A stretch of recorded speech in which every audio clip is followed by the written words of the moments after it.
So the definition for you is failure is not negative. No. It's a learning experience. Iteration. Okay. Yeah. This is such amazing stuff, everyone, because as you're hearing it for somebody who's on the front lines that has built companies and is building another phenomenal companies, is the definition, the meaning that you give anything determines your feeling. That's and right. your feelings determine what you act or not act upon. Right. So you're okay with employees and team members making mistakes and moving forward. Right. It comes back to the language of culture. And part of our language is we have developed this thing, and it could be borrowed from someone else, actually, I'm not sure. But it's called seed, select, amplify. One more time. Seed, Seed, select, amplify. amplify. And it's a very simple concept that if you can imagine a farmer out planting a lot of seeds on the ground, and back in the old times, and he'd plant a ton of seeds. And what we do is we plant a lot of seeds. We try a lot of stuff, knowing that some of them will not work. And we're completely cool with that. We've accepted that as part of our culture. And what we do is we plant a lot of seeds, select the ones that are actually working, that are growing, and we amplify our efforts towards those and kill off the others. And so it's that aspect of innovation. Love it. That it keeps driving us forward.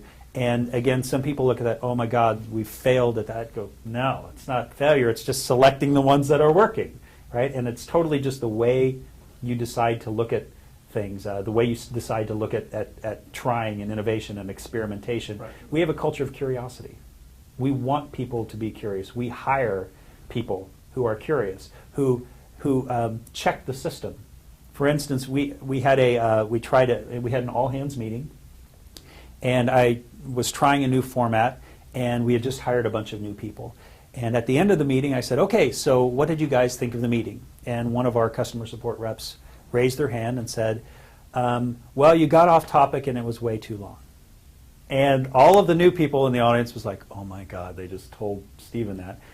And the correct response and part of the system was that we've grown is like, wow, thank you for that feedback.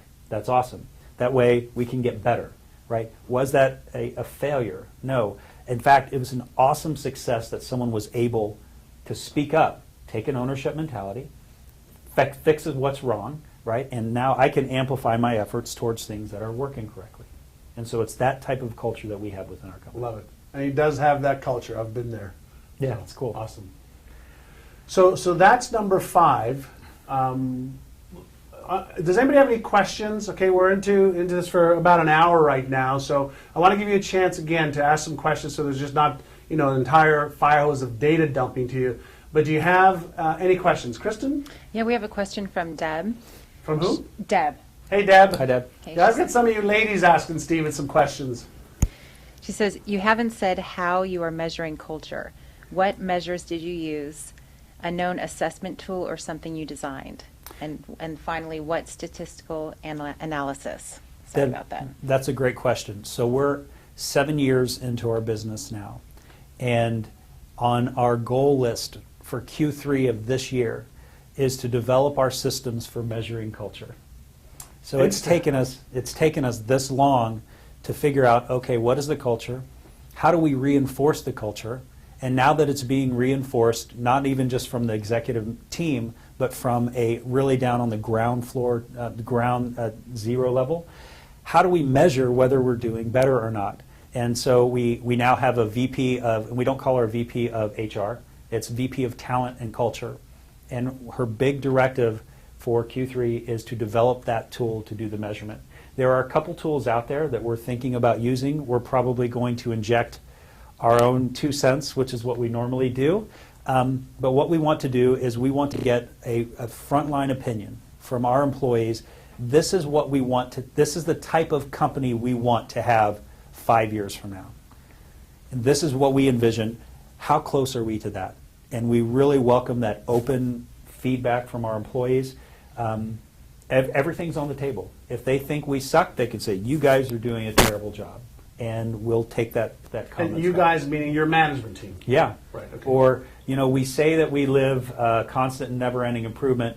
Well, you guys have been talking about a lunch and learn for 2 months now. Why isn't it here?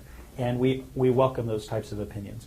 But it's something we're really looking to do, and perhaps when we get that tool together, I'd be happy to share any way I can with the tools that we used as well as our own 2 cents and how we put that together.